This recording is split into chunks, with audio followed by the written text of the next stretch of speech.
All right, so Hart Crane, For the Marriage of Faustus and Helen. The epigraph is from Ben Jonson, and one literary scholar, I forget his name, but he thinks that that passage in The Alchemist is a parody of the scene in Dr. Faustus where Dr. Faustus summons Helen. Okay.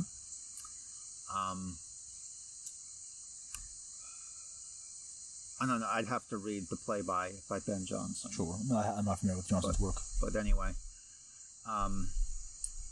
so we'll just kind of set that aside. Okay, so let's hold on a second. Go ahead and read the first stanza. The mind has shown itself at times too much the baked and labeled dough, divided by accepted multitudes, across the stacked partitions of the day, across the memoranda, baseball scores, the stenographic smiles and stock quotation, smutty wings flash out equivocations. All right. Well, with that first stanza, I'd say cogitation, mental activity, is largely limited to certain obvious and mundane social functions, like looking at baseball scores, assessing the stock exchange, that kind of thing. And he's arguing, he implies by that passage that there is something beyond that, a higher calling for the mind itself. Well, how about just the mind has been overwhelmed by information, so it's shown itself at times too much the baked and labeled dough divided by accepted multitudes. So you're saying the mind is exhausted, or it's just overwhelmed by information? I'm not sure if it's being overwhelmed by information or just being committed to certain activities which are just so mundane and so public. Well, if it's committed to activities which are so mundane, it would be overwhelmed. Don't you think? It would be bored? I don't know if it's necessarily being overwhelmed so much as settling for the mediocre. That's my interpretation. And he's saying that now there's something, a higher calling for the mind, beyond the mediocre, beyond the mundane. But you got to look at the word too. So too much.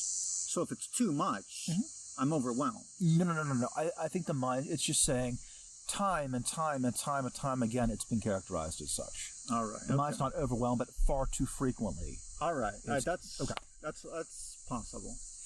Okay, across the stacked partitions of the day, across the memoranda, baseball scores, the stenographic smiles and stock quotations, smutty wings flash out equivocations. Right. Smutty wings just would be, I guess that would just be a commitment to pornography? Or towards sexuality, do you think? Smutty wings, I think. We're dealing with documents here, memoranda, baseball scores. Smutty wings could just be pornography, really, pornographic magazine.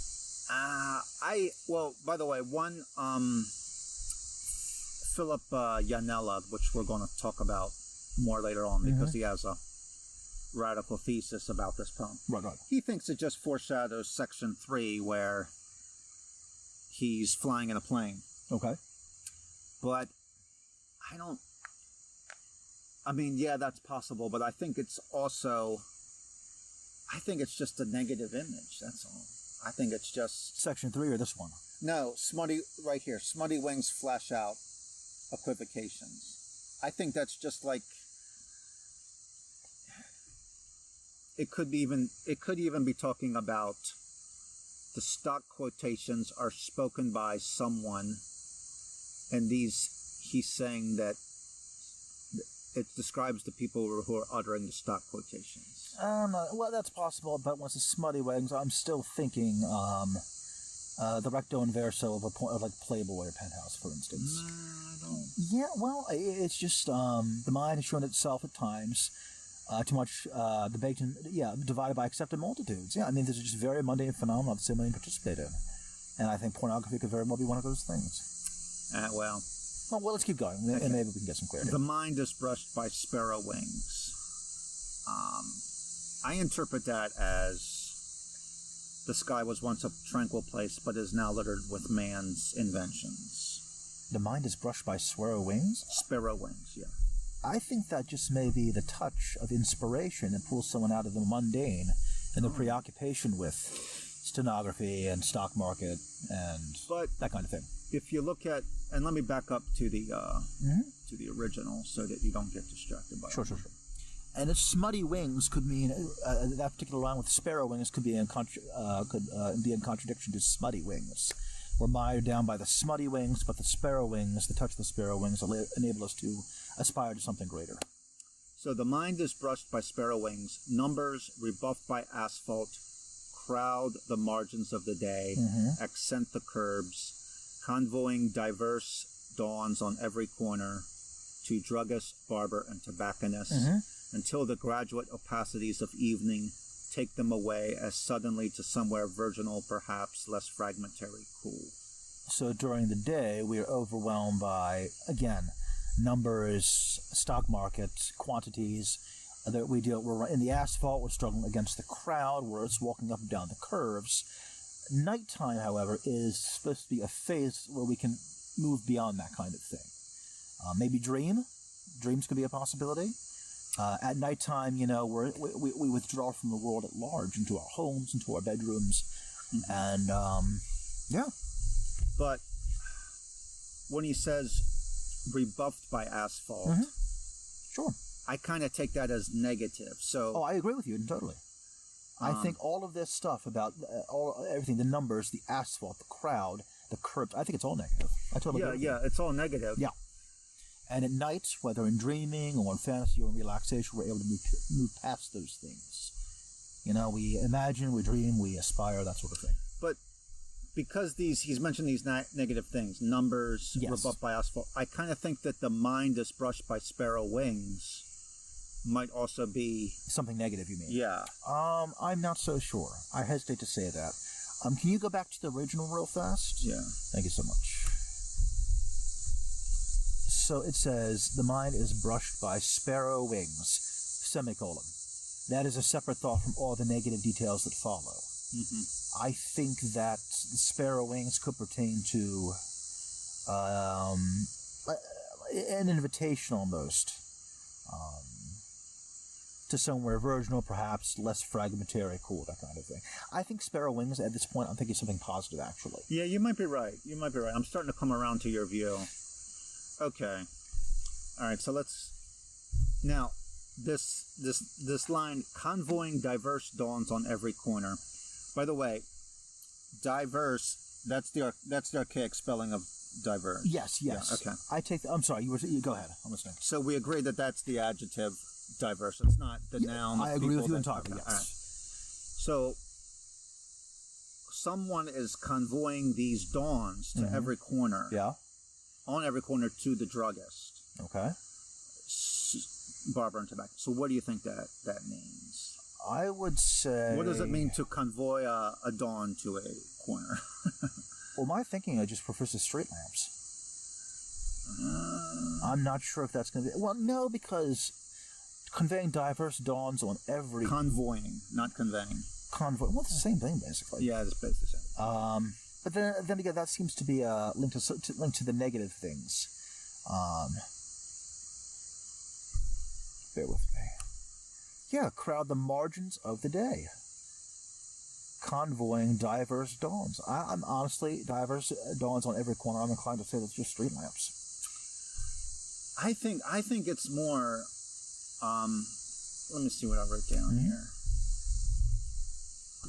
Crowd the margins of day will be the dusk. Okay.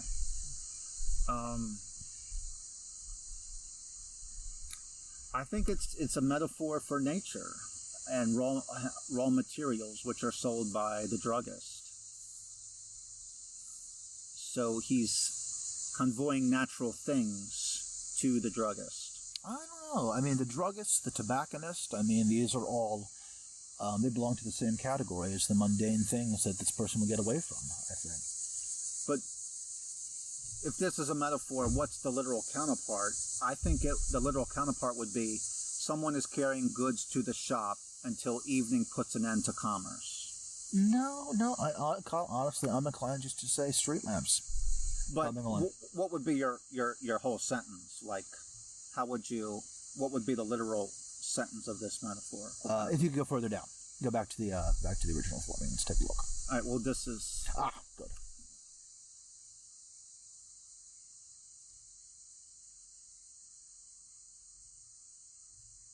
Can you go to the poem? I'm sorry, just to the poem. All right. Thank you. Sorry. Right here. Okay.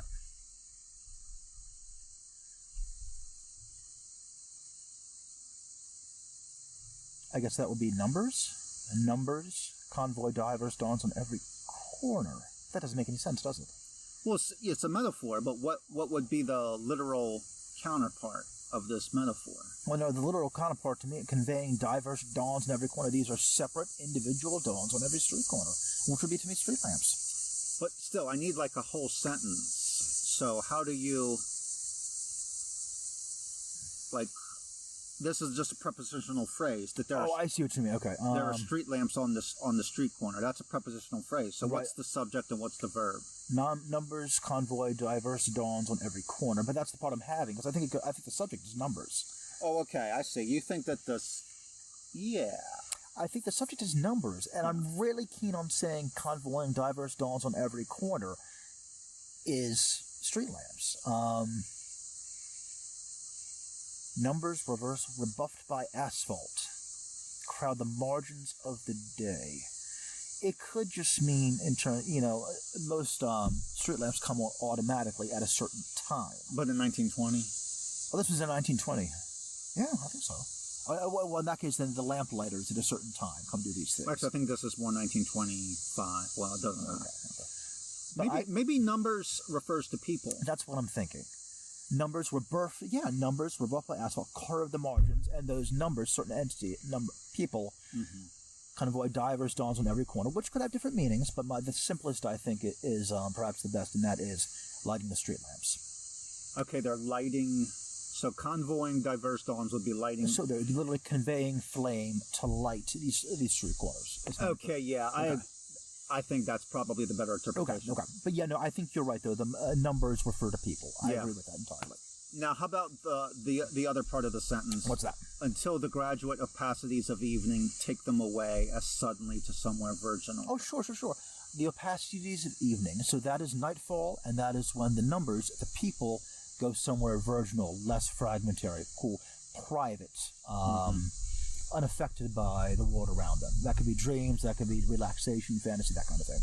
All right, so I think he's using graduate because it's associated with finishing something, just as evening finishes the day.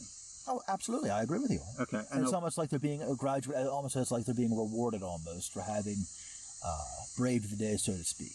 Mm-hmm. And so they graduate to something higher, being these,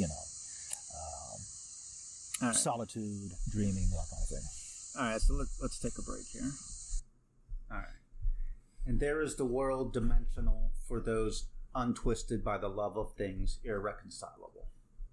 Sure. So I take dimensional to be like analyzed. Mm-hmm. The world divided up rationally with quantity. Right. The love of things irreconcilable. Those who love the pursuit of the ideal. If you could, that one letter. Okay, so let's see. There's the world dimensional. So, the love of things irreconcilable is one word. So, let me see. Where do we go? Okay, there's the world dimensional for those untwisted by the love. I think I agree with you. Okay. I think I agree with you. Hold on. There is the world dimensional, so we have an eye. So the world dimensional is the world around us. And it has not been twisted or distorted by the love of, I guess, material aims. Yeah, so, I mean, a mindset that is not twisted by a love of base material things. Okay. Yeah. And yet, suppose some evening I forgot the fare and transfer, yet got by that way without recall, lost yet poised in traffic. So, he's on a tram. We learn later on aisle. Mm-hmm. The word aisle kind of pertains to a train. Yeah. So, and it's the same thing right here. One evening I forget the fare and the transfer. The fare is the fee that we pay, and transfer is the transit. So he's on the train, and suddenly he forgets where he is. Mm-hmm. Something has occurred to him without recall. Yeah. So let's read further and see what that is. All right. Then I might find your eyes across an aisle, still flickering with those prefigurations, prodigal, yet uncontested now, half riant before the jerky window frame. I am unclear by what half riant means. Half smiling, half smiling. Okay. Yeah. Okay. So their eyes meet, and she is preoccupied, if you will, still flickering with those prefigurations. And by the way, so this is where Philip Yanella's interpretation that Helen. So this is Helen. Yes. And he thinks that Helen transforms into a neon sign, whereas I think it's just she's similar. She's a neon. She's a metaphor for a neon sign. If they're on the train and she's by the window, maybe it's just the light of a neon sign coming through the window. Well, sweetheart. Well, let's go through all of the evidence right now. Okay, so the evidence is so she flickers like a neon sign. Mm-hmm. Prefiguration is a lot like transfiguration. Okay, and prefiguration. I don't. If she's a neon sign, prefiguration would just look a bit prefer to the neon sign itself. I think it's been predetermined when. Well, so let's read through the whole thing first before we entertain that theory. Okay. Okay.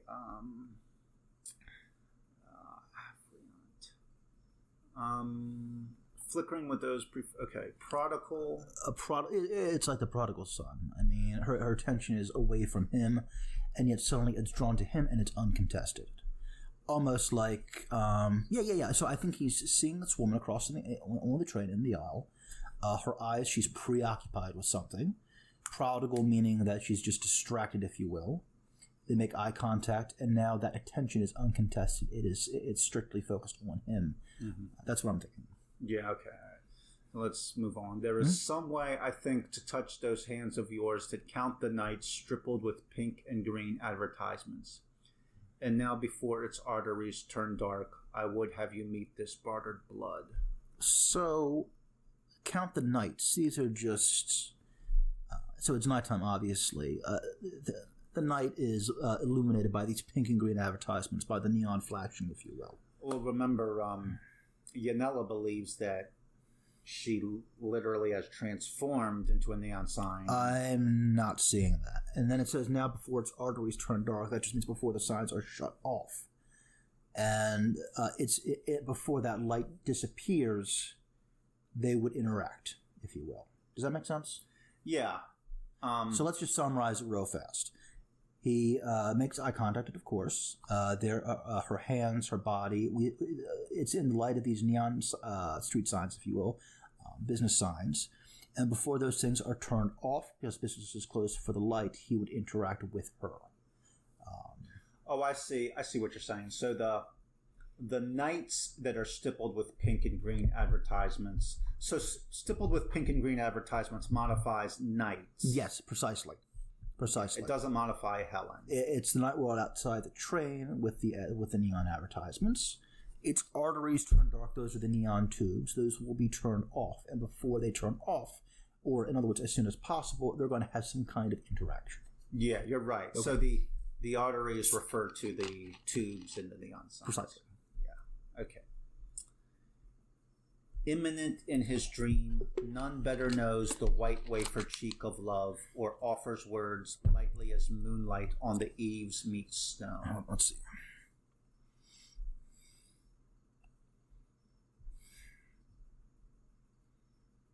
Imminent in his dream. I'm not able to interpret that. I really don't know what that refers to. In his dream.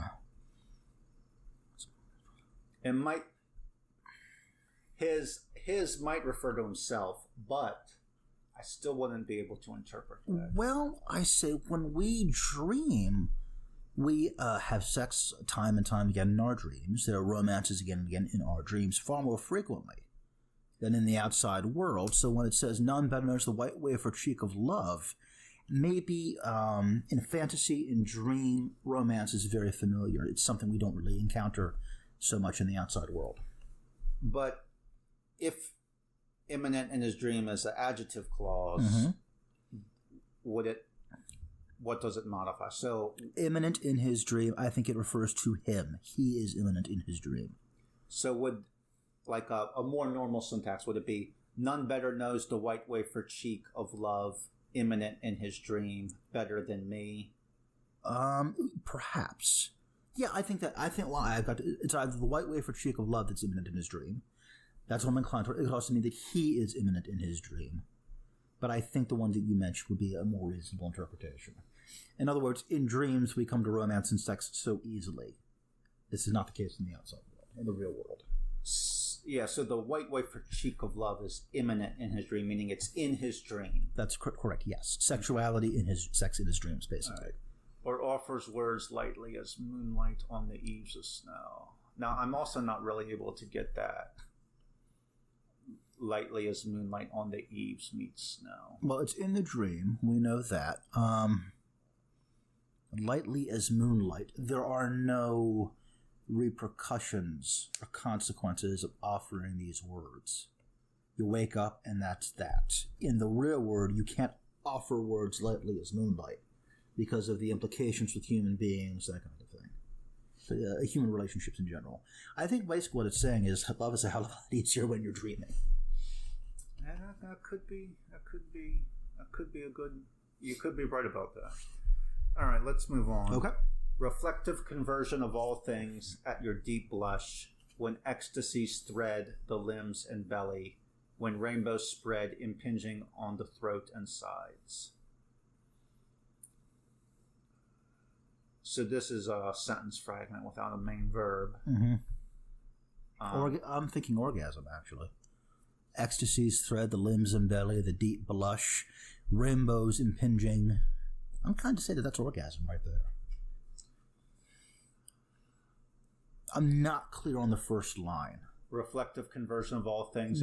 Right. Maybe that just means I transform at the sight of you. So he's looking at her deep blush, and then conversion would be I transform. Or conversion of all things, it just means that when sexuality is the entire world to that person. But would you agree at your deep blush through throat and sides could mean orgasm? Yeah, okay. I think that's fair. Or reflective conversion, so he sees her blush, he observes her pleasure, and this conversion of all things just means value. Suddenly all things, at least temporarily, convert to insignificance.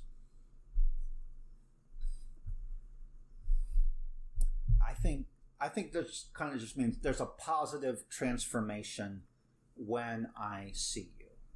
Well, so you're saying it's a positive transformation, and I'm saying it's kind of a negative transformation. Well, why would it be negative? Reflective conversion of all things. In sex, everything else, the external world disappears. It's of no significance. You know what I mean? So when we say conversion of all things, it's conversion in value. Because the totality of everyone, they're totally immersed in sexuality, basically. And so the outside world is converted to something of very minor significance, at least during the act of sex. All right, well, maybe. But it would also make sense to say that he is transformed positively. But it says all things. Not reflective conversion of me, but reflective conversion of all things. But remember, words are not always very literal with Crane. Mm-hmm. So when he says all, it could mean all things pertaining to him. So maybe in orgasm, he is converted to something. Yeah. Whereas I'm arguing in orgasm, other things are converted to insignificance. Yeah. Well, we'll suspend judgment. Yeah, I think we both have some viable interpretations. Yeah, there's evidence for both of our... Precisely. Okay. All right. All right, let's move on. Uh-huh. Inevitable, the body of the world weeps in inventive dust for the hiatus that winks above it, blew it in your breasts. And blew it means flower. Would you say, so the body of the world weeps in dust for the hiatus that winks above, so some kind of reprieve or salvation coming from above. The world itself is weeping, it's miserable. The inventive dust just can refer to human activity or all the different forms that the world takes. So it's the world itself is waiting for this reprieve of salvation from heaven. For the hiatus that wings above it. I didn't write down an interpretation for that line. I wonder why not. But I think what you're saying makes sense. The body of the world... Yes. Say your interpretation again. Okay, so we have the body of the world. The body of the world weeps. We live in a vale of tears. Mm-hmm. The body of the world itself, creation, is miserable. Okay. When it says inventive dust, that could just mean all the different forms that matter takes. For the high and the world is weeping and waiting for the hiatus, the wings above it. That's some intervention from above, salvation, that kind of thing. And then below it in your breast. Below it, blue cloth or flower. I guess that just refers to the sky. The wings of the sky above it, and and the sky's above it. But I think your breast would refer to Helen's. Below it in your. Is that correct? Blue cloth or flower? Yeah. So blue it is it's either a cloth or a flower. Okay. So I don't. Oh, okay. I was just associating it with the color blue. Well, no, it could be the blue cloth or flower. I don't know. I don't know. I think it. The body is. The world is miserable, waiting for some intervention from some divine intervention. But below it in your breasts. I'm not sure. If it refers to the skies, that's one thing. It doesn't refer to Helen's breasts. I don't know, because I don't know what role the below it would play in terms of that symbolism. Okay. So the body of the world weeps in inventive dust for the hiatus that winks above it. Would be a metaphor for the veil of tears groans because it wants salvation from above. And blew it in your breast, it seems to be an intentional ambiguity, so it could mean either, or Crane wants us to believe, he wants us to think of both things. Blew it in your breast is both the sky above us. Yes. And then also, because we do not have the beauty of Helen, which would be the bluet in her breast. He is the body. It is his world, his body, and he weeps. Inventive dust could refer to his poetry.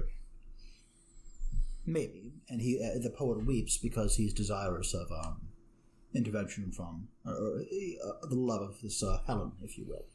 No, I think just weeps in dust is just kind of an adverb clause which modifies weeping. So this is, it weeps terribly, or it weeps. No, the body of the world weeps. The world is distressed and freaked out because it wants intervention from above. But when you're weeping and you're in the mud, you understand? That's worse than weeping when you're just like on the grass. And that's where you go to, and that's your interpretation of inventive dust. Yeah. I think inventive dust, honestly, just refers to the different manifestations of creation, of the natural world, to be honest. But why would you weep in the different manifestations of the natural world? No. The world is weeping in its own manifestations. The body of the world weeps. The body of the world, which is made of inventive dust? Well, yeah. Inventive dust. The body of the world is the dust. Okay. That's from the book of Genesis. It's from a lot of theologies, actually. The world is weeping. Mm-hmm. All of these different manifestations of the world are weeping, desirous of this hiatus from heaven, this intervention, this reprieve from heaven. Mm-hmm. And by the way, let me get on my soapbox now about people who believe you can interpret a poem any way you want, right? Which I don't believe.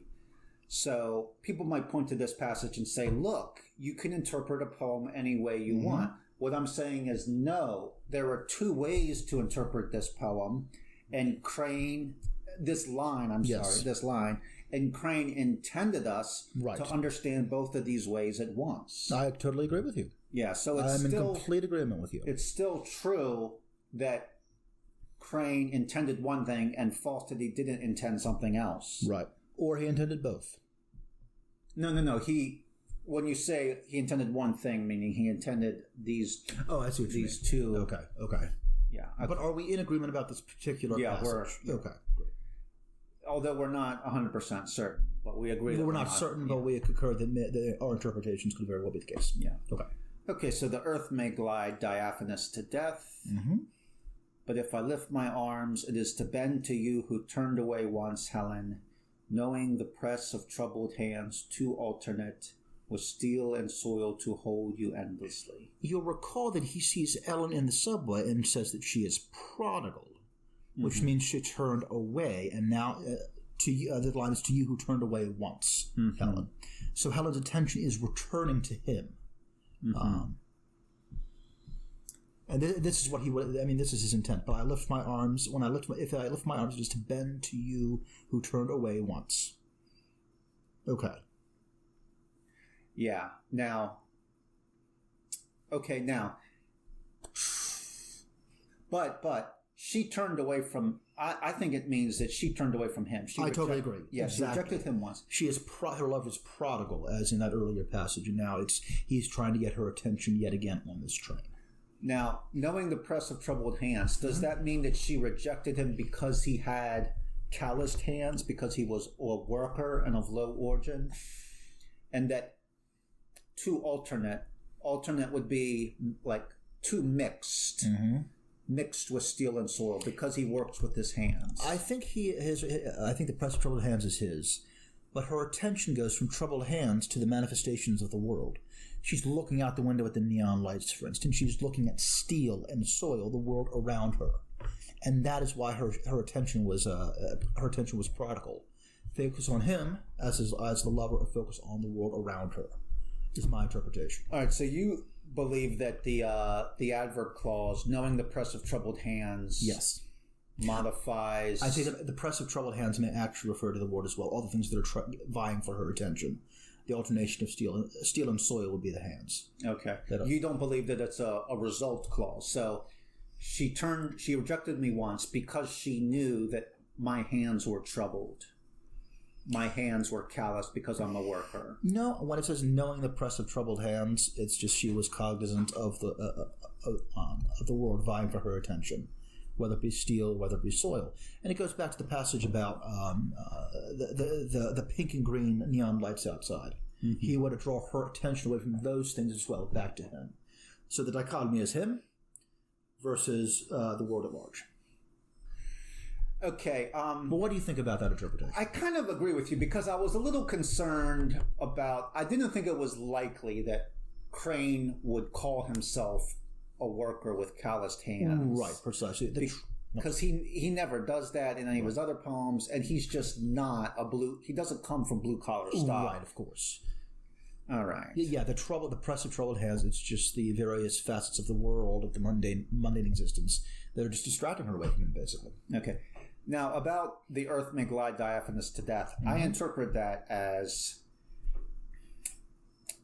people will lithely go their ways and eventually die, completely unconcerned with the beauty of Helen. So, but he, on the other hand, Faustus, on the other hand, he knows a good thing when he sees it. Right. The Earth is... you don't think of the Earth, this mass, this planetary mass, as being diaphanous. What this is saying is that, hey, the Earth is going to vanish too, just as much as any other diaphanous phenomenon. Well, I interpret the Earth as a metonymy for people. I think the Earth is just the material world of which society will be a part. Sure. I think it's probably both. Okay. All right.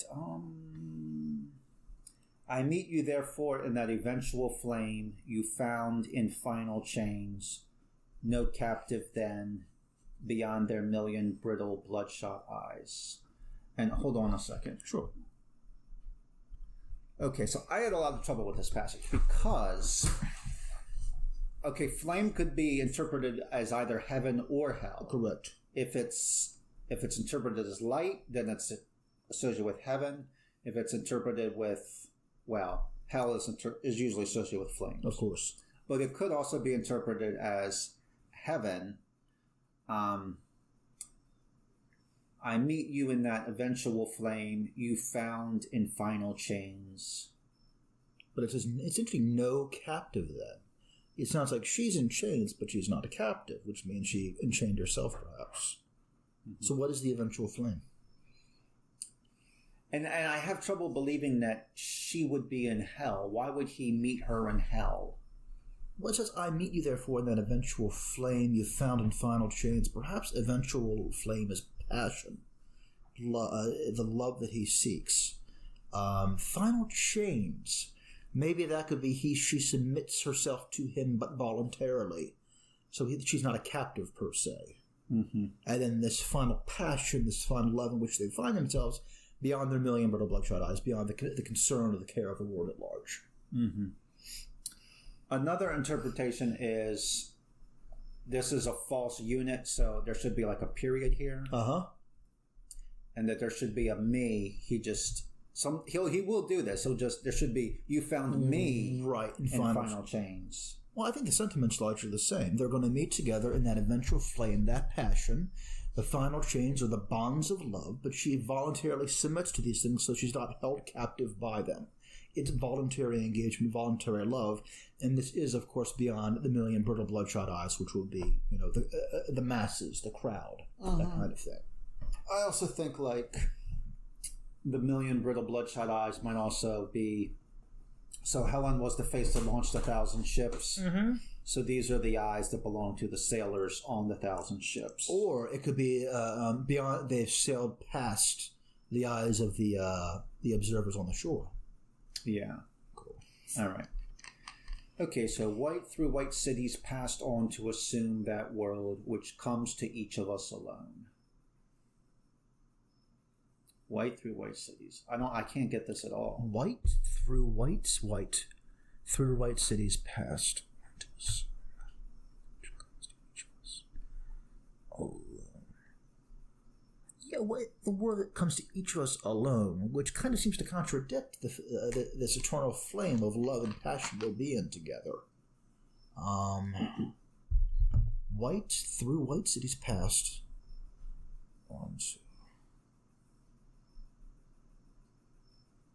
Can I see the poem itself without the notations? Yeah. All right. Here. Oh, I see.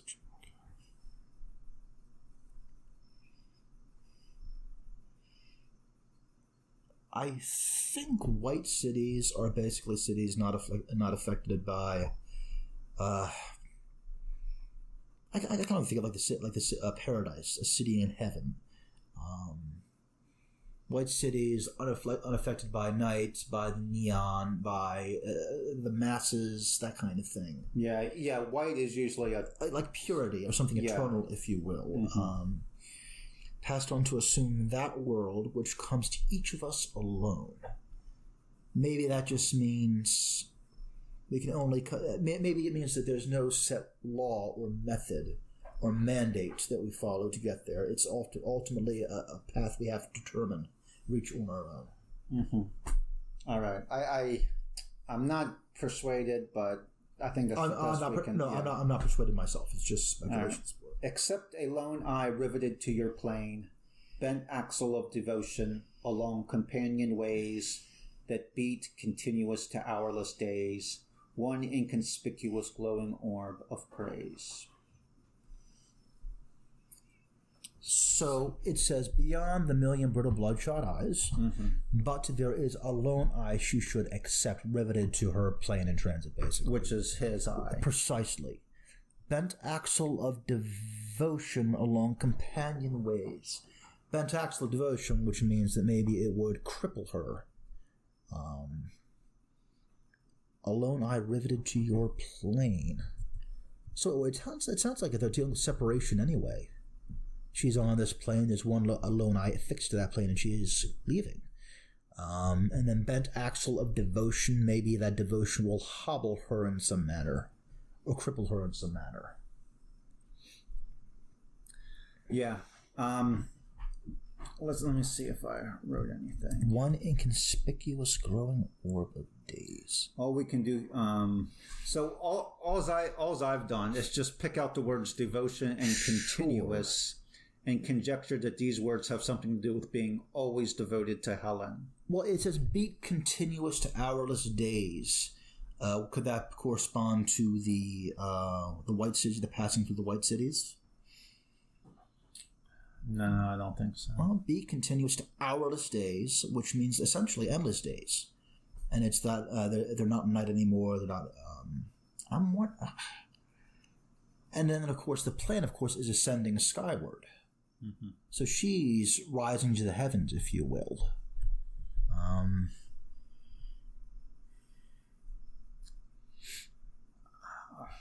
I don't have anything else. Bent axle of devotional and companion. Well, I think this is just saying there is one way. Like I said, my interpretation is to just look at the words devotion and continuous. Right. And you can reason that this is a passage about being always devoted to Helen. Well, yeah, no, that may be reasonable, but I think it says we must reach this, we must travel this pathway alone to the White Cities, right? Which means that even if were they to be so devoted and bound up in love to one another, the consequence is the bent axle. Neither of them will progress to that heavenly state. And so she has to go on her own, and he is that lone eye, but he is watching her in her departure. Mm-hmm. Because devotion only bends the axle, so to speak. So I think ultimately he loves this woman, but she can only progress to whatever goal or heaven or paradise or whatever. We can only do that in our own ways alone. All right. And so he is letting her go. Okay, so the final line, one inconspicuous glowing of praise, mm-hmm. orb of praise. I would think that it would be conspicuous, not inconspicuous. One inconspicuous. Well, if she is bound, one inconspicuous glowing orb of praise. Well, what is the glowing orb of praise? Oh, by the way, I should point out that Philip Yanella sees this as evidence that she's transformed into a neon sign. Really? Yeah, which I don't have any... Yeah, I'm not seeing that at all. Yeah. At all. But glowing orb of praise.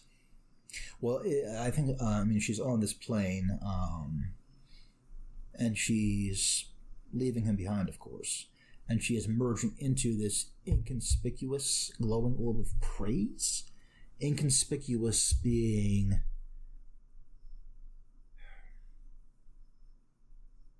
something that's not sure. Let's see. I'm a little thrown off by that. The inconspicuous. Yeah, I would think conspicuous would make more sense. One conspicuous glowing orb of praise, one inconspicuous.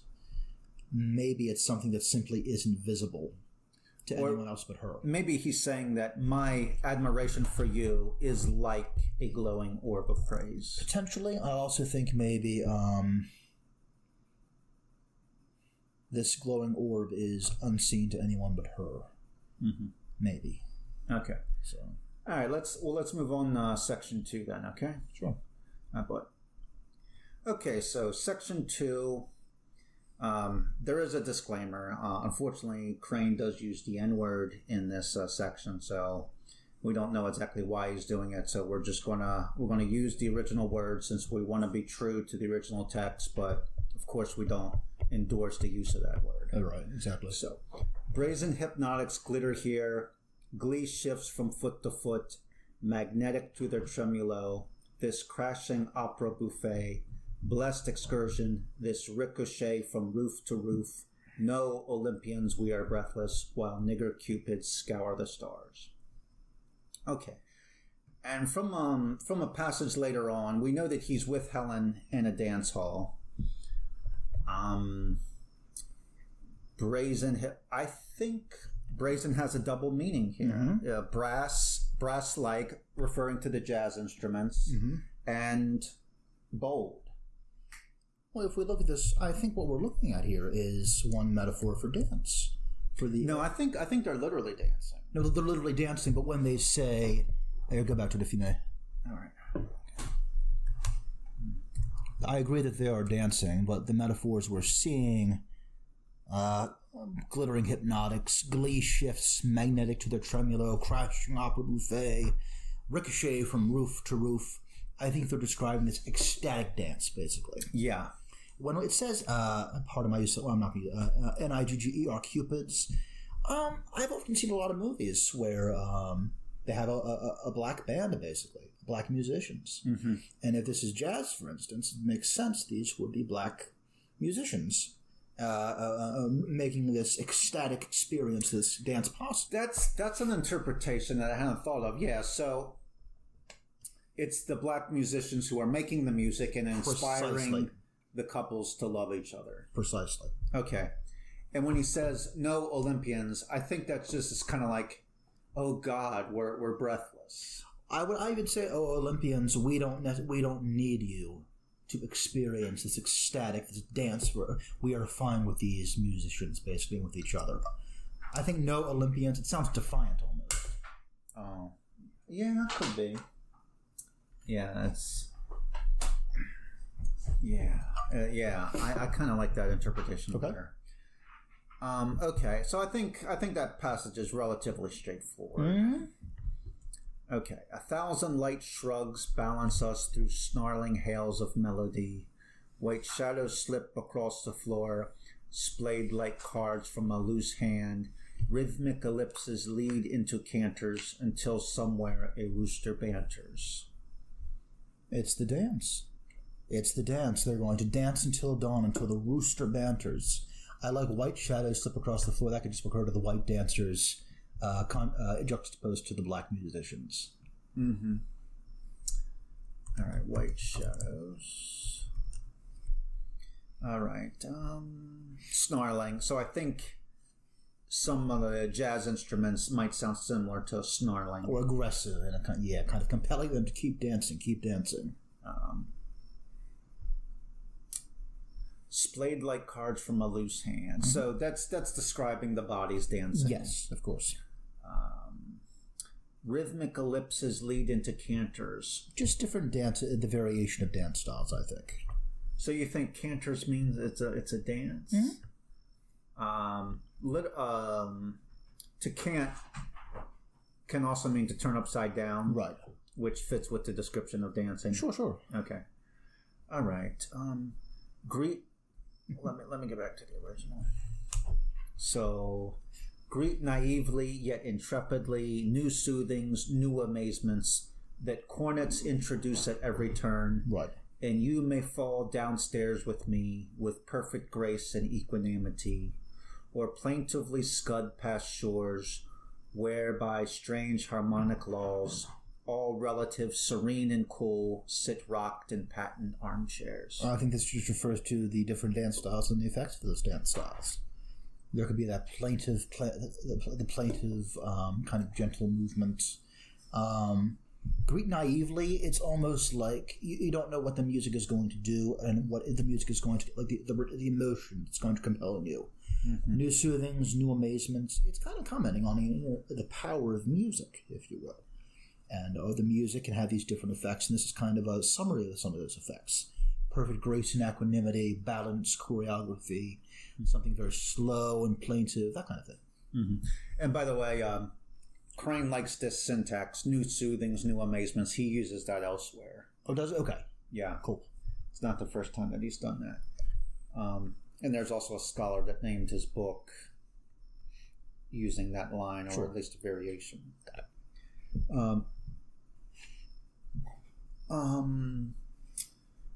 So cornets, I think, refers to the musical instruments. Mm-hmm. Or plaintive. Okay, so when about falling downstairs, yes, like you may lose your balance, but it's going to be done with perfect grace and equanimity. Sure. Let me see if I wrote something. Or it could just refer to the movement between himself and his fellow dancer. It's synchronized. Mm. Oh, so you may have an accident. We are so deep in love that even if you have an accident, you will continue to feel grace. Yes. Okay, so scud, I define that as dart nimbly past. When I hear scud, I think of clouds. Wow. So scudding clouds across the sky. Yeah, so plaintively scud. This is just a very gentle, very serene dance. But the dictionary defines it as dart nimbly. This is a dictionary definition. Let's take a look again, because maybe I'm reliant on a confusion. Okay, so scud, the action of scudding. Hurried movement. Turn to run or move briskly or hurriedly. OED number 1. To dart nimbly from place to place. Huh. Okay, then. Well, I take that back. But it would still refer to a dance style either way, basically. Yeah. Okay. And then there's other definitions: to quaff or drink liberally. dialect tanning to remove remaining hairs. Probably not what we're looking for. Make straw into coats. Okay, yeah, all right. But even so, it's still referring to dance. This is a poem so far about dance, the powers of dance, the variety of dance, the music, the musicians, the instruments, etc. Okay, all right. Can we go back to the original, yeah. Please. Okay. We're going down there, I think. All relatives, serene and cool, sit rocked in patent armchairs. So, like, he's dashing by a shore. He's imagining himself dashing by a shore while old people are sitting on the porch. Or it could be, this could actually be a wedding dance. All relatives. I haven't seen that. Yeah. Oh, and this is the marriage of Faustus and Helen. Oh, good boy. There you go. Cool, great. But it did seem like in the beginning that they were at a dance hall. Let me ask you something. I'm sorry, go ahead. No, you go ahead. Helen, I keep thinking of... No, never mind. Okay, so, all right. Oh, I have known metallic paradises where cuckoos cluck to finches above death catastrophes of drums, while titters hailed the groans of death beneath gyrating awnings. I have seen the incunabula of the divine grotesque. This music. Let's stop there. Yeah. Okay. So when it says to metallic paradises where a cuckoos cluck to finches and drums, I think that's just describing the band on stage. Metallic paradise is just the noise of the different instruments. But the groans of death? Titters hailed the groans of... I don't know. Okay, so that's a new sentence. While titters hailed the groans of death beneath gyrating awnings, I have seen... What's incunabula? That's... It's either like the first stages of an embryo, or it's a type of book, like the first edition of a book. Right, I've heard that one before. So the early type of a book or early stages of an embryo. Okay.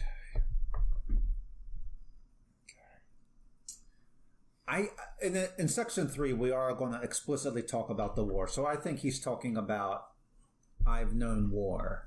I've experienced World War I because it was written in like 1925. Well, let me ask you this then. Was this during the war, the wedding? We don't know what time this is. Well, I only say... But I think this is, like 1925. So he's talking about the war. Well, when I hear... Wait a minute. The deft catastrophes of drums. Yeah. Those are the bombs firing. That's what I'm thinking. Cuckoo's cluck to... Yeah, no, I see what you mean. Initially, I took this whole stanza to just refer to the stage on which this, the band is... in which the band is performing. Yeah, and the gyrating awnings, I think, is the field hospitals. That would make sense. Okay, so we have... Okay, yeah, that makes sense. So he's comparing it. So we have the wedding itself juxtaposed with this information about the war, his perceptions of the... Okay, that makes sense. Okay.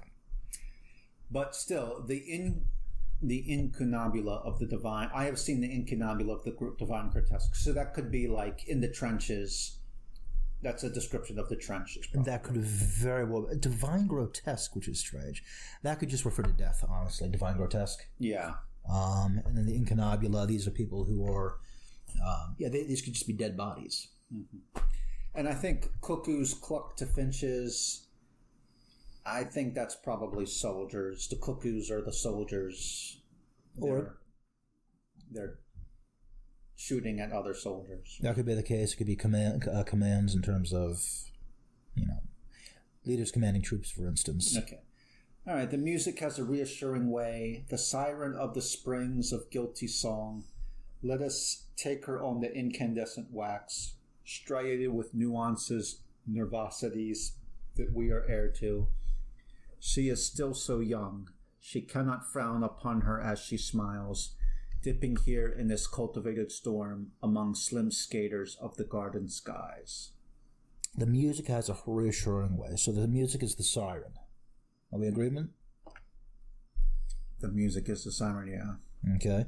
Let's check the incandescent wax striated. Could that refer to a record? do you think? Let us take on the incandescent wax. Try it with me. Well, let's take her one. So were records made of wax? No, well, not. I'm sorry, not wax. What are they called? I can't recall if they're referred to. I know recordings could be made on wax cylinders. Mm-hmm. I know that, in which case the striations of the with the needle would make sense, I guess. All right. But incandescent wax.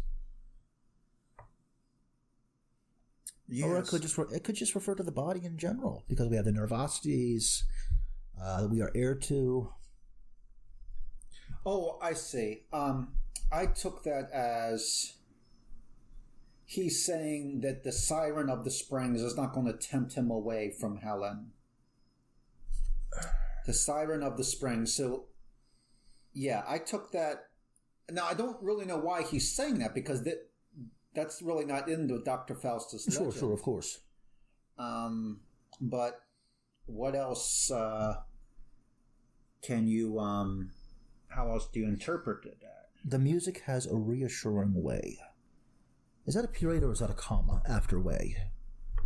It's a period. Okay, the music has a reassuring way. Let's double check. The music would refer to, of course, the wedding, if that's indeed what we're talking about. Yeah. Take her on the incandescent wax, striated with...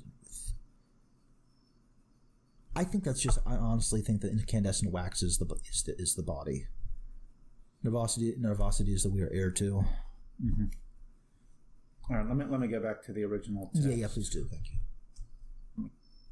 Okay, so what are you saying about this music? This music may actually refer to the bombs, the violence of the munitions, that kind of thing. In which case, where are we? Let us take her on the incandescent wax striated. The siren of the springs. Yeah, like I'm standing behind my interpretation that he's saying that other women are not going to tempt me away from you. So the siren of the springs is another woman. Okay. She is still so young. She cannot frown upon her as she smiles. Sure. Oh, let us take her on the incandescent wax. Yeah. Nuance. I think maybe that means let us ignore her, but it's really hard to justify that interpretation. Okay, so you're saying that Siren of the Springs, it's not a different woman, it's a personification of sexuality. Yes. Yeah, he's saying to Helen, let us take her, meaning sexuality, let us basically let us have sex. Right. On the incandescent wax, which would be the body, the impassioned body, the passionate body. The body is, of course, striated with nuances and nervosities that we are heir to. And then she is still so young, she cannot frown upon her as she smiles. I'm inclined to say their sexual relationship is at such an early stage that they don't have ideas of disapproval, what acts are going to be frowned upon, that sort of thing. And I think sexuality is is maybe a good conclusion, because we're dealing with wedding imagery, of course, or what we're assuming to be wedding imagery. And sexuality, of course, often follows the consummation of the marriage, basically. So that's the interpretation I'm going to go with. Okay. But again, it's very hard to... It's hard to nail it down. Definitely. And it's theory, but I think it's a reasonably strong theory. Right. It's a very obscure passage. Of course. Okay, so now let's go on to section 3. Capped arbiter of beauty in the street that narrows darkly into motor dawn. You here beside me, delicate ambassador of intricate slain numbers that arise in whispers naked of steel, religious gunmen who faithfully yourself will fall too soon, and in other ways then as the wind settles on the 16 thrifty bridges of the sea, let us unbind our thoughts of fear and pity. Okay, go ahead. Okay. Who is the capped arbiter of beauty in the street? Now, I'm thinking that This section, it might be, remember in the Faust legend, after 24 years, Mephisto gets Faustus's soul. Yes. So this could be after the 24 years is up. Potentially. Because Helen doesn't play much of a role in this section. Okay. And there's going to be a lot talking about the war. So I interpret the religious gunman as the authorities that started the war. Potentially. 16, well, come back in a minute. Capped Arbiter of Beauty may be the beloved one, Helen. Mm-hmm. I think this is addressed to her. In this street narrows darkly into Motor Dawn. Yeah, she is the... Oh, that's interesting. She is the delicate ambassador of all the parties that have been killed in the war, maybe? And then the naked of steel are the dead ones, the dead soldiers who, they've been disarmed and they've been left to die. They no longer have the advantage of arms, so to speak. Yeah. So, I'm not sure. I'm inclined to say the capped, Arbiter of Beauty in this street. Maybe Helen, but don't quote me on that. Mm-hmm. At this point, I'm not sure. Motor Dawn could just mean there's a resumption of real busy activity at dawn. Mm-hmm. Okay, and also I think Motor Dawn might be like a critique of the modern world being too technological. It could be, or my thinking is it's just a resumption of of daily activity. If you can go back to the. All right. Thank you so much. And I think narrows darkly means vanishes. So. You here beside where are we now? In the street that narrows darkly into Motor Dawn. I think the street itself is what's narrowing with with daybreak.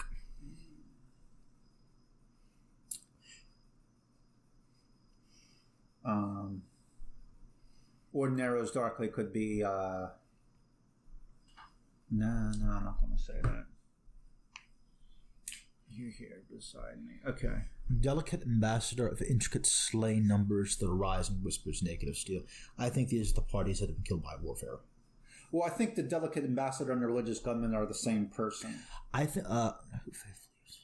Yeah, no, I that's probably the case. Well, he's an ambassador of slain people, so he's the one that authorized the war, causing them to be slain.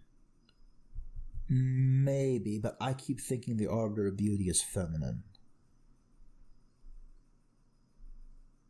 Beauty, of course, will fall too soon. It could also... and in other ways, then as the winds settle... Isn't it? Let us... yeah, go ahead. I'm sorry. You had something. No, I'm not going to say anything. Okay. 16 Thrifty Bridges. What city is this taking place in? I think that's a specific reference to a city, a specific city. Yeah, but... You'd have to find out what city had 16 bridges in 1925. Precisely. And then let us unbind our throats of fear and pity. So what do you think? Fear and pity are constricting the things we say, preventing us from speaking? Or are we unbinding our throats that we can express fear and pity?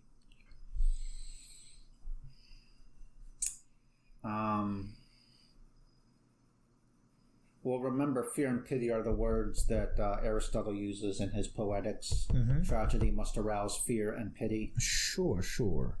But unbind our throats of fear and pity, like fear and pity are preventing us from speaking, or we're allowing ourselves to express fear and pity. I'm not clear on that. Yeah, let us express fear and pity. Okay, yeah, that's what I'm inclined to say. Okay, well, let's see. Let's keep going. Okay. We even who drove speediest destruction in corymbolous formations of mechanics, right, who hurried the hill breezes, spouting malice plangent over meadows, and looked down on rifts of torn and empty houses, like old women with teeth unjubilant, that waited faintly, briefly, and in vain. So I think they're flying in planes and they're shooting at the I think the poet and I think the eternal. By the way, I think the eternal gunman is death. I think death and the poet. They are these corymbolous. It makes me think of the festivals of Dionysius. I think that's what I've heard the term before. I think it refers to the way the planes were formed in the sky when the planes are flying side by side? Maybe, but I mean, formation. I mean, it's obviously a war. This is obviously about war. Formations of mechanics, I'm more inclined to say, are just the arrangements of tanks and artillery vehicles. And I think corymbalus literally means it's a shape of a certain flower. See. Yeah, I think I'm thinking of coryambics, which it's corymbulus. So it's a shape of a certain flower. So in other words, they are So we're dealing with military formations of tanks, of artillery, that kind of thing. So hurrying the hell breezes, spouting malice, of course. That's like firing their weapons. Precisely. Yeah. Plunging over meadows, looking down on rifts and torn and empty houses, the consequences of warfare on the countryside. Yeah. Now, if we go a little further down, I think we'll get an answer as to who the addressee is. Okay. We know eternal gunman, Death, the Grim Reaper, is what I'm inclined to say. Yeah, you might be right about that. By virtue of saying eternal gunman. Mm-hmm. Our flesh remembers the tensile boughs, the nimble blue plateaus, the mounted yielding cities of air. Our flesh remembers. I guess this just refers to times of peace, maybe. Mm-hmm. Nimble blue plateaus, tensile boughs, serenity, that kind of thing. Well, I thought the boughs might refer to the rifles. Okay. The branches of the trees. The branch looks like a rifle. What about flying? Tensile boughs, nimble blue plateaus, the sky, yielding cities of the air. This could be an aviation reference. I thought those were the dirigibles. The dirigibles that they used in World War I to get intelligence about the enemy. Well, I'm sorry, you're referring to the yielding cities of the air? Yeah, and the nimble blue plateaus. I think the nimble blue plateaus is definitely a dirigible. Oh, or it could. Well, I'm thinking that the nimble blue plateau and the mountain yielding cities of the air just refer to the heavens themselves. And then the tensile boughs. This could be the currents of air, for instance, going an airplane. And the saddled sky. Oh, yeah. The saddled sky that shook down vertical, repeated play of fire. No hypogeum of wave or rock was good against 1 hour. Right, you don't account. This isn't nautical or land-based warfare; it's air warfare. So you're not experiencing wave and rock. Yeah, so saddled sky would be again dirigible because they have that instead of cavalry being saddled. The cavalry are now these dirigibles. Or even airplanes. You're saddling the sky essentially. Yeah. Yeah. And I forget what hypogeum means. I'm not aware of the term. Underground chamber. Okay. Oh yeah, so no bunker. Yeah, precisely. No bunker was good against these dirigibles for longer than an hour. Yeah, cool. But do you think tensile boughs refers to rifles? No, I think tensile boughs refers to the currents of air uplifting, the aircraft. The dirigibles, that kind of thing. Okay, so it could be the wings of the planes. It could be that too. It could just be those currents of air as well. All right. Okay. All right. Okay, we did not ask for that, but have survived, and will persist to speak again before all stubble streets that have not curved to memory or known the ominous lifted arm that lowers down the arc of Helen's brow to saturate with blessing and dismay. So this is the only time that Helen is mentioned in this. By name, of course, yeah. Yeah. So we didn't ask for the war. We didn't ask for that, but we survived. Yes. And we'll speak about it again. Stubble streets, I kind of think Stubble Street might be bomb streets. Also that are not curved to memory, so before these things are forgotten, I'd say. Oh, okay. I didn't get that. Or known the ominous lifted arm that lowers down the arc of Helen's brow to saturate with blessing and dismay. Could that possibly be? I mean, if there's like a peace treaty, the victors are going to be blessed, but there will be impositions on the losers. So the arc of Helen, the arm that lowers the arc of Helen's brow, just may be peace treaty, that kind of thing. No, wait a second.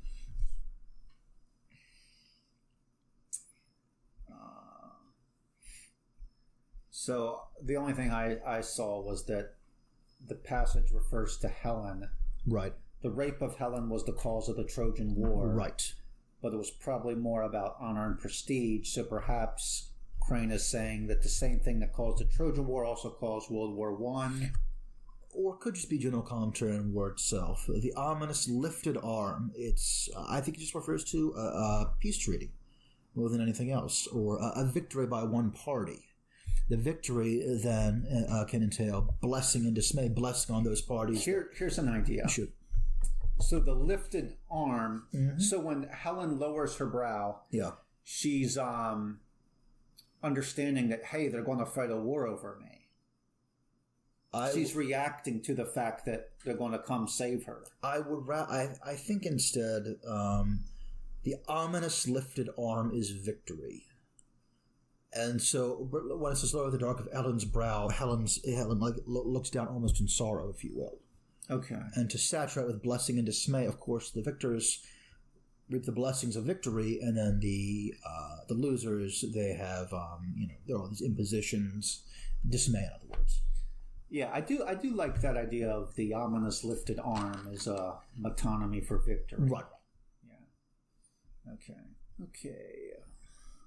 A goose, tobacco, and cologne, 3-winged and gold-shod prophecies of heaven. The lavish heart shall always have to leaven and spread with bells and voices and atone the abating shadows of our conscript dust. So, goose, tobacco, and cologne. These could be things they used in the trenches, or... Okay, so go ahead and restate your... Okay, so this particular stanza, it's almost like we're being chided. We are indulging in the finer things of life, tobacco, cologne, and goose, while the horrors of war are taking place. And in order to atone for that, we have to indulge in bells and voices. We have to indulge in religious ritual, if you will, hymns. No, I'm not. Christian services. I also think that it may be saying that the finer things in life are what caused the war. Hence atone the abating shadows, almost like we are at fault for the demise of all of these thousands upon thousands of men and women. Well, there's one thing that we do have to deal with is Sure. There's some ungrammaticality here. So Okay. Have to leaven is ungrammatical. You need a direct object there. It should have something to leaven. Well, So he doesn't have... We have to infer what the direct object is. I think shall always have to leaven would be the indulgence of goose, tobacco, and cologne.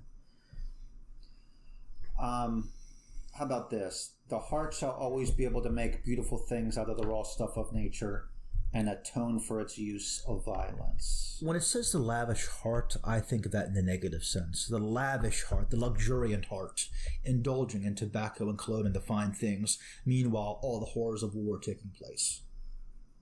Okay, so you're interpreting as we shall have to atone. We indulge in the fine things in life while war is taking place.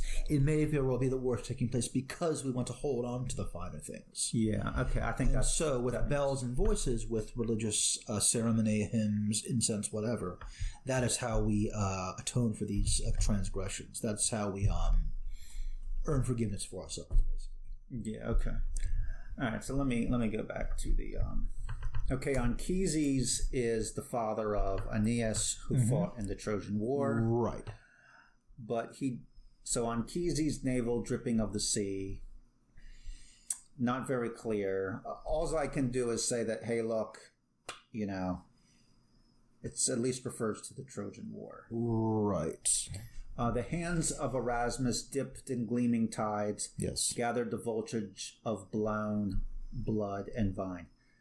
Again, the best I could do with that passage is maybe Erasmus is a metonymy for Belgium, and World War I was fought near Belgium. Potentially. Well, I see Erasmus. So Erasmus is Belgium, dipped in gleaming tides, gathered the voltage of blown blood and vine. It seems to me that Erasmus is helping to mitigate the damage and the suffering, if you will. No, I think... Hence gathered the voltage of blown blood and vine. No, I think if you just substitute the word Belgium with the word Erasmus, it makes sense. That's what I'm saying. Go ahead. The hands of Belgium, or Belgium is dipped in gleaming tides. Yes, that's what I'm saying. is gathered the voltage of blown blood and wine. Right. But now, gather the voltage, could that mean reaping the benefit of blown blood and vine?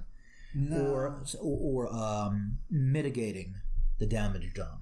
Experiencing, okay. Experiencing the voltage of blown blood and vine. Or suffering.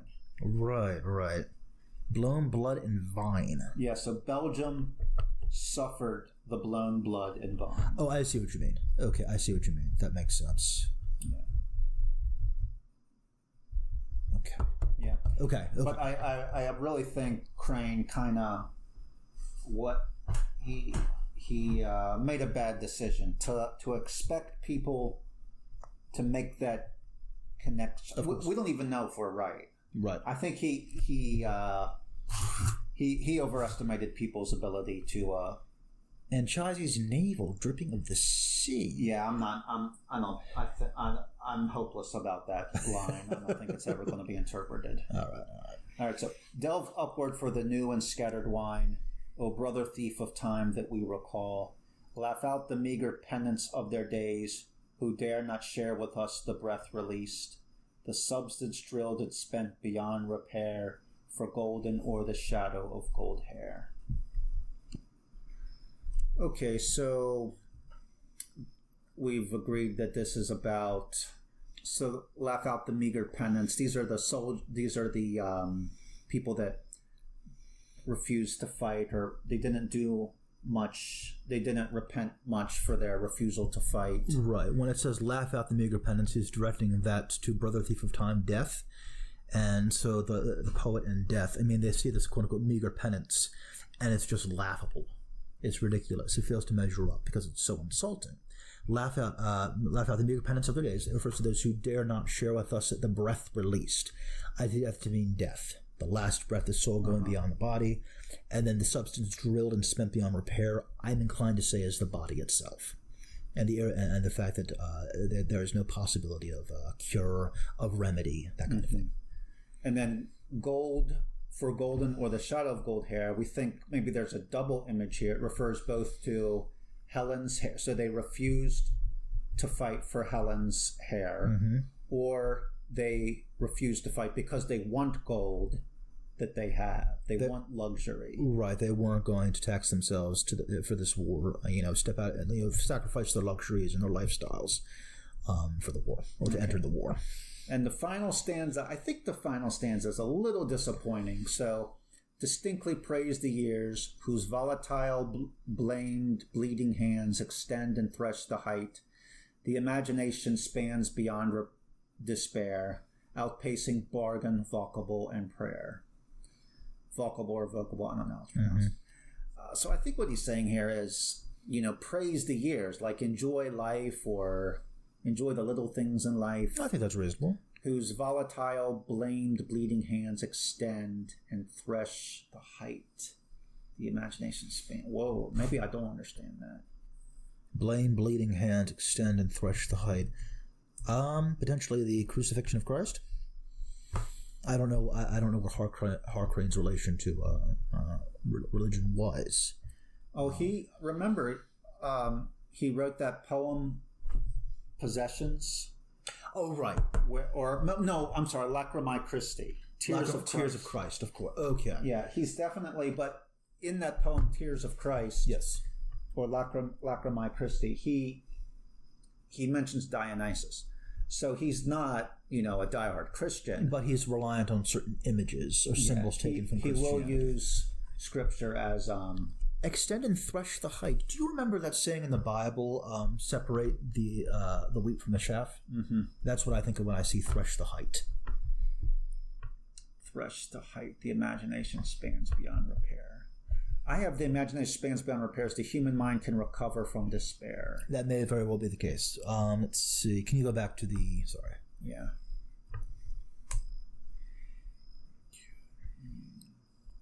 The imagination spans beyond despair, outpacing bargain, vocable, and prayer.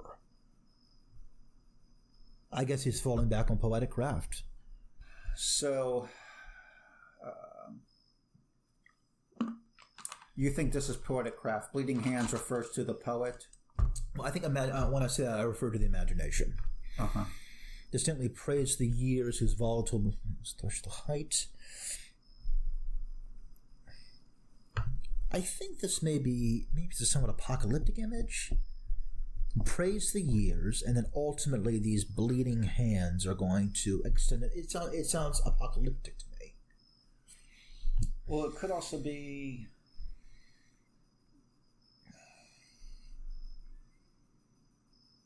No, I can't really get it. And it's certainly not the last line. Outpacing bargain, vocable, and prayer. I can't get that either. But we at least understand distinctly praise the years. I think so. And then the imagination, outpacing bargain, vocable, and prayer. Maybe this is about the independence of the imagination. There's no need to pray to a party, to bargain with a party, to talk with a party, hence vocable. Mm-hmm. Maybe it's the independence of the imagination. Okay, all right. So let's try to sum everything up now. But before, at least with section 3, it's not quite obvious how this relates to the Faustus and Helen myth. Why is he talking so much about World War I? Well, Helen, of course, mythically was a figure that started the war, so I think we're looking at both. We're looking at almost like double metaphor again, or double theme. Yeah. War and the beloved with the relationship with his beloved. Okay. Yeah, actually, I did forget about that. Okay, so let's do the micro summary. Sure. So, Faust complains of being overwhelmed by modern life. Yes. Wonders what would happen if he met Helen. He obtains her, and they go to a dance hall. Mm-hmm. He reflects on his service in World War I. He hints that World War I was caused by the same thing that caused the Trojan War. I'm taking back my interpretation that he castigates the politicians that started the war. So instead he addresses death. Yes. He addresses death and probably castigates the people who didn't fight in the war. Yeah. And then ends by uttering some platitudes about enjoying the present. Now, it's Faustus and Helen, so of course we have to keep in mind Faustian themes, as we see in Goethe. I don't think we really touched on Faustian themes per se. Well, I don't think that he has Goethe's Faust in mind. And remember, Christopher Marlowe spells it differently. He spells it as Faustus. Right. And Goethe spells it as Faust. Oh, that's a good point. Okay, that's a good point. And I think Goethe takes the idea of Faust being unsatisfied with his life. Yes. And trying to use the devil to gain satisfaction. Sure. Whereas Crane is using more the scene in Christopher Marlowe's play where Faust summons Helen. Okay. And says, is this the face that launched 1,000 ships? Now, Helen does appear in Faust Part 2. Yes. But Faust Part 2 by Goethe is, it's radically different from Faust Part 1. Sure. It's also very difficult to understand. Gotcha. It's one of those works that you really have to analyze. Sure, of course. Good.